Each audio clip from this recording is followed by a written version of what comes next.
राम राम जी। भारत के उस किसान प्रधानमंत्री ने अपने गरीब नाई की बेटी की शादी में कुछ ऐसा किया कि उत्तर प्रदेश के लोग आज भी याद करते हैं। जी हाँ, मैं जिक्र कर रहा हूँ साल 1902 के अंदर 23 दिसंबर को गाजियाबाद जनपद के हापुड़ के अंदर एक झोपड़ी के अंदर जन्मे चौधरी चरण सिंह का नाम आपने सुना होगा। चौधरी मीर सिंह के घर के अंदर इस शख्स का जन्म होता है। जन्म जब होता तो घर की कंडीशन कुछ ऐसी है कि झोपड़ी के अंदर जन्म होता है। और जरा सोच के देखिए, झोपड़ी से लेकर के भारत के प्रधानमंत्री के पद तक का सफर तय करने का काम वो करता है। जी हाँ, मैं उन्हीं चौधरी चरण सिंह की बात कर रहा हूँ जो 28 जुलाई 1979 को इंदिरा गांधी के समर्थन से, या यूं कहिए कांग्रेस के समर्थन से, भारत के 5वें प्रधानमंत्री की शपथ लेते हैं। और जब वक्त आता है कि बहुमत साबित करना था तो बहुमत साबित 20 अगस्त को करना था। और 19 अगस्त को ही भारत की प्रधानमंत्री रही इंदिरा गांधी ने चौधरी चरण सिंह की सरकार से समर्थन वापसी की घोषणा कर दी। और समर्थन वापसी की घोषणा के साथ ही चौधरी चरण सिंह की सरकार गिरना तय थी। लेकिन तत्कालीन राष्ट्रपति ने उनको कहा कि जब तक चुनाव नहीं होते तब तक आप इस देश के प्रधानमंत्री बने रहिए। जब चौधरी चरण सिंह हिंदुस्तान के प्रधानमंत्री हुआ करते थे तो थानों का औचक निरीक्षण वो किया करते थे। बहुत बार ऐसा होता था कि बिल्कुल किसान के भेष के अंदर थानों के अंदर जाकर पहुंच जाते थे और वहां पर किसान की जो शिकायतें होती थी उनका निवारण करने का काम वो किया करते थे।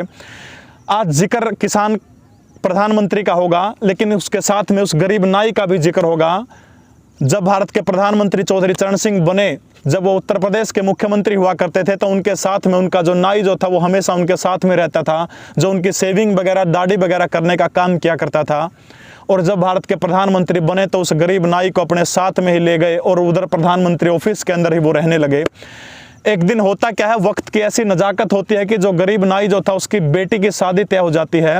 आपको बता दूं, चौधरी चरण सिंह भारत के प्रधानमंत्री के तौर पर मिलने वाली सैलरी का 90% दान में दे दिया करते थे। मात्र बहुत कम सैलरी वो प्रधानमंत्री के तौर पर लिया करते थे, यानी उनका खुद का गुजारा चल जाए सिर्फ वो इतनी ही सैलरी भारत के प्रधानमंत्री के तौर पर लिया करते थे। अब जब वो नाई अपनी बेटी की शादी का कार्ड लेके चौधरी साहब के पास पहुंचता और कहता है कि मेरी बेटी की शादी है और आप कुछ पैसों का जुगाड़ करिए, चौधरी चरण सिंह दूर से हाथ जोड़ लेते, क्योंकि चौधरी साहब के पास में तो ऐसा कुछ नहीं था कि वो गरीब नाई को दे सकें। लेकिन वो कहते हैं कि आप एक काम करो ठाकर साहब, आपकी बेटी की शादी तय करिए और जो आपकी बेटी की शादी की तारीख होगी उस तारीख को आप मेरे को इतला कर दीजिएगा।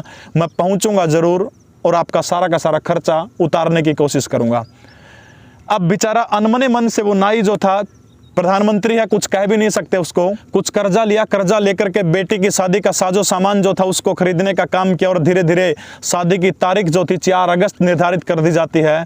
करीब करीब 2 लाख के करीब खर्चा शादी के अंदर उन दिनों सारा का सारा हुआ था, क्योंकि आपको पता है उत्तर प्रदेश और बिहार के अंदर दहेज बहुत ज़्यादा दिया जाता है। और दहेज इसलिए भी ज़्यादा हो जाता है क्योंकि वो कोई खास ठाकर, कोई खास नाई नहीं था, क्योंकि वो भारत के प्रधानमंत्री का पर्सनल नाई था।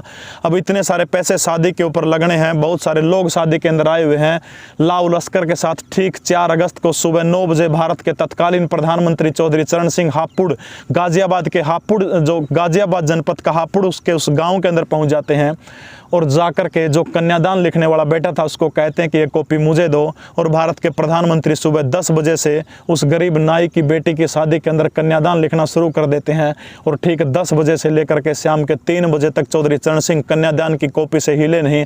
अब मजूमन वाक़या क्या होता है कि जिस व्यक्ति को 100 रुपये कन्यादान देना था वो भारत के प्रधानमंत्री को देख करके 500 रुपये, 200 रुपये, 300 रुपये कन्यादान देना शुरू कर देता है। यानी अपने औकात से ज़्यादा कन्यादान देता है। दे भी क्यों नहीं, क्योंकि सामने कन्यादान लिखने वाला और कोई नहीं, किसान मसीहा भारत के प्रधानमंत्री थे। अब 3 बजे जैसे ही उस कन्यादान की कॉपी वो संभलवाने का काम करते तो उसके अंदर इतने पैसे थे कि शादी का सारा खर्च दूर हट जाता है।